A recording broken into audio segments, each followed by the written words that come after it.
दोस्तों, असली ज्ञानी वही होता है जो बुरी स्मृतियां बुलाकर आगे बढ़ता रहता है। नमस्कार दोस्तों, मैं हूं राजेश आर्या और आज फिर से एक नई और प्रेरक कहानी के साथ आपके सामने फिर से हाजिर हूं। प्रेरक कहानी है बुरी स्मृतियां भुला देनी चाहिए। इस कहानी में दो भाई होते हैं, दोनों में बड़ा ही प्रेम होता है और बड़े ही प्रेम भाव के साथ एक ही घर में रह रहे होते हैं। दोनों की शादियां हो जाती हैं और शादियों के बाद भी ये सिलसिला चलता रहता है।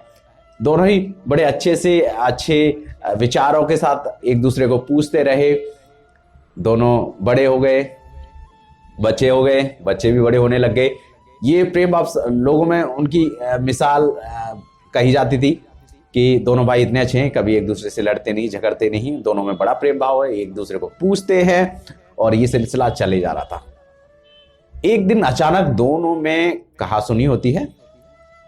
बड़ा भाई छोटे को कुछ अपशब्द कहता है, छोटा भाई बड़े को कुछ अपशब्द कहता है और इन अपशब्दों से उन दोनों में दरार पड़ जाती है। अब छोटा भाई बड़े से नहीं बोलता था और बड़ा भाई छोटे से नहीं बोलता था।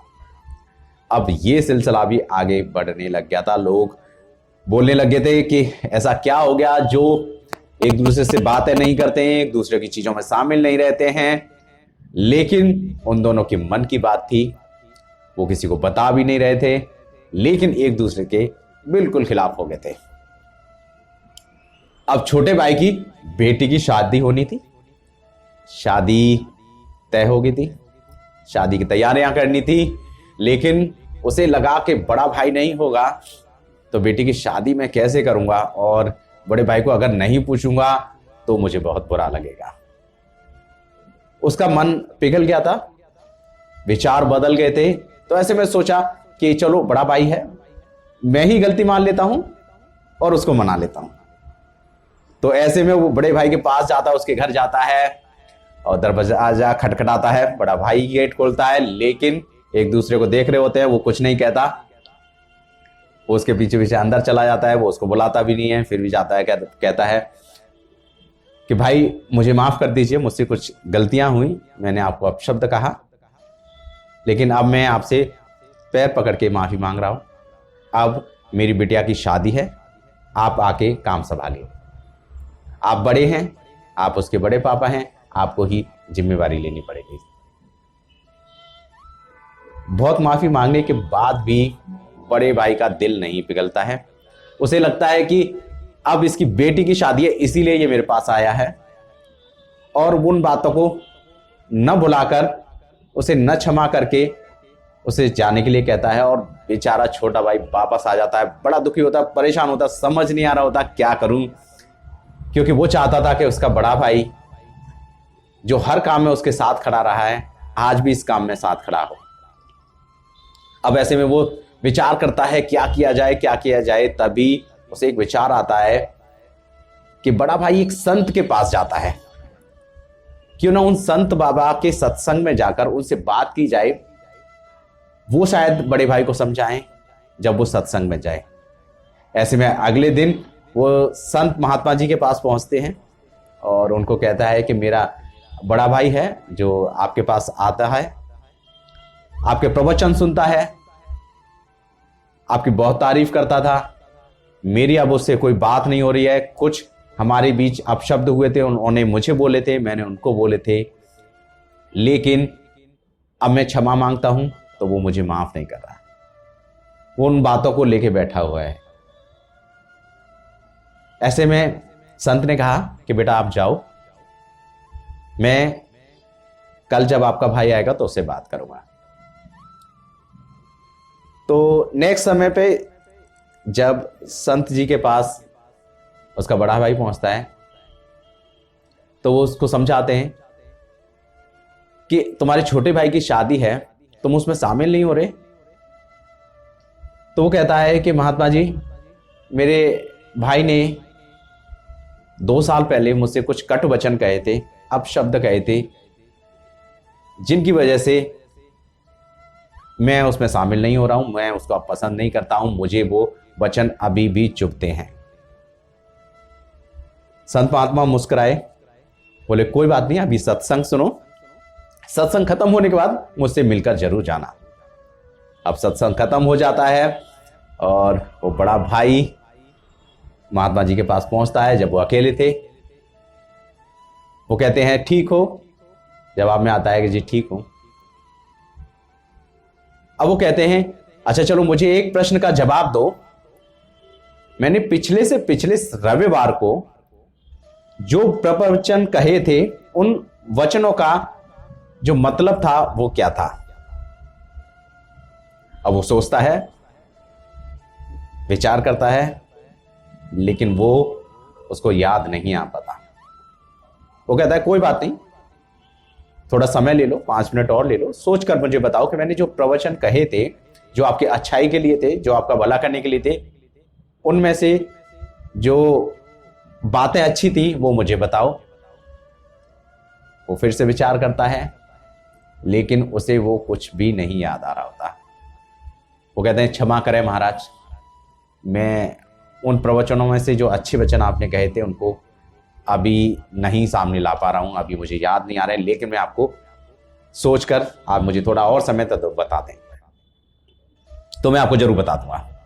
अब ऐसे में महाराज मुस्कुराते हैं, कहते हैं कि तुम मेरे यहां अच्छे वचन सुनने आते हो, उनको ग्रहण करने आते हो, लेकिन तुम्हें मेरे पिछले से पिछले रविवार के भी वचन याद नहीं है जो कि अच्छे थे, तुम्हारा भला करने के लिए थे, जिनसे तुम्हारा कुछ अच्छा हो सकता था। वो वचन तुम्हें याद नहीं, लेकिन तुम्हारे भाई ने 2 साल पहले कुछ कटु वचन कह दिए थे, वो तुम्हें अभी तक याद है, जिनसे तुम्हारा भला नहीं होगा, तुम्हारे भाई का भी बुरा होगा, साथ में तुम्हारा भी बुरा होगा।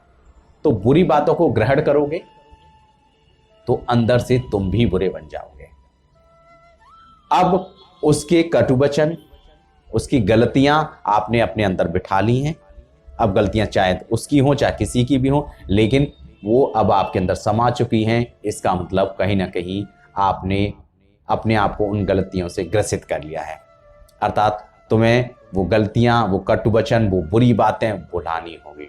और जब तुम भुलाओगे तो तुम्हारे अंदर वही अच्छाइयां जो ग्रहण करते हो वो निखर कर आएंगी, सामने आने लगेंगी। अगर तुम ऐसा करोगे तो पारिवारिक स्थिति सही होगी, घर में कलह कम हो जाएगी, लोग अच्छा कहने लगेंगे, अच्छे विचार तुम्हारे अंदर आने लगेंगे। ये है मेरा आज का प्रवचन। अब मुझे लगता है तुम्हें मेरे प्रवचन की जरूरत नहीं है, क्योंकि तुम मेरे उन प्रवचनों को याद ही नहीं रखते जिन्हें रखना चाहिए। तुम सिर्फ गलत बातों को याद रखती हो जो लोग आपसे कहते हैं, इसलिए अब तुम्हें मेरे सत्संग में आने की जरूरत नहीं है।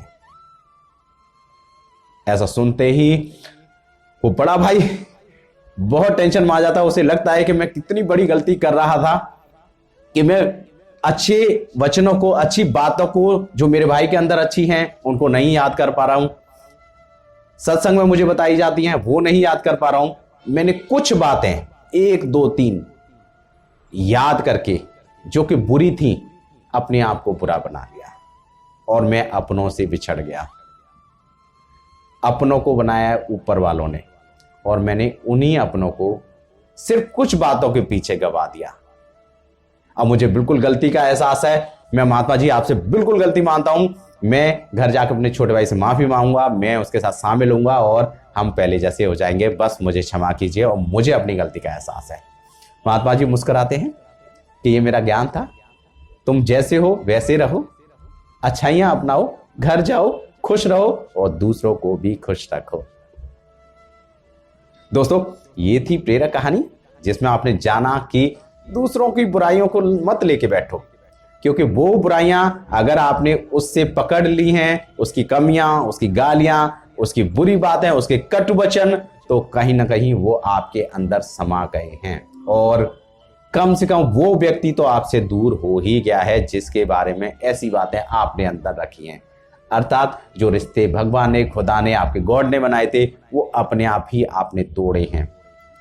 अगर आपके दिमाग में ऐसे कुछ लोग हैं जिन्हें आप बुरा सोचते हैं, जिनके बारे में बुरा सोचते हैं, या उन्होंने आपको कभी बुरा कह दिया है, तो उनको भूल जाइए, उन बातों को भूल जाइए, उन दोस्तों को फिर से अपनाइए, उन परिवार वालों को फिर से अपनाइए। वो आपके अपने हैं और ये अपने जो बनाए हैं वो ऊपर वाले ने ही अपने बनाए हैं। मुझे लगता है मैंने इस प्रेरक कहानी के थ्रू आपको एक अच्छा संदेश देने की कोशिश की है, शायद वो आपको मिला हो और आज आपका कोई बिछड़ा आपको फिर से मिल जाए। आज आप उसको फोन करें, उसको याद करें और अपनी गलती माने, वो माने या ना माने, आपकी गलती है कि आपने उन बातों के पीछे उसको छोड़ा है। और अगर वो गलती मानता है तो बहुत अच्छी बात है, अगर वो नहीं भी मानता तो आप इस प्रक्रिया को आगे बढ़ा सकते हैं कि आप अच्छे हैं। मैं राजेश आर्य ऐसी ही प्रेरक कहानियों के साथ मिलता रहूंगा आपसे। और ये प्रेरक कहानी हमने ली है बड़े चलो पत्रिका से। बड़े चलो पत्रिका को अगर आप पढ़ना चाहते हैं तो उस पत्रिका को ऑनलाइन लेकर या प्रेरक पत्रिका के कुछ अंक जो फिजिकल और हर रेलवे स्टेशन पर मिल रहे हैं उन्हें खरीद कर पढ़ सकते हैं। अगर आप नई कहानी का इंतजार कर रहे हैं तो इस कहानी पर कमेंट जरूर करें। अगर आपको कहानी अच्छी लगती है तो लाइक भी कर लें। अगर आपने चैनल अभी तक सब्सक्राइब नहीं किया है तो जरूर कर लें, क्योंकि मैं ऐसी ही कहानी लेकर फिर से आने वाला हूं। तब तक के लिए नमस्कार, बाय बाय, टेक केयर।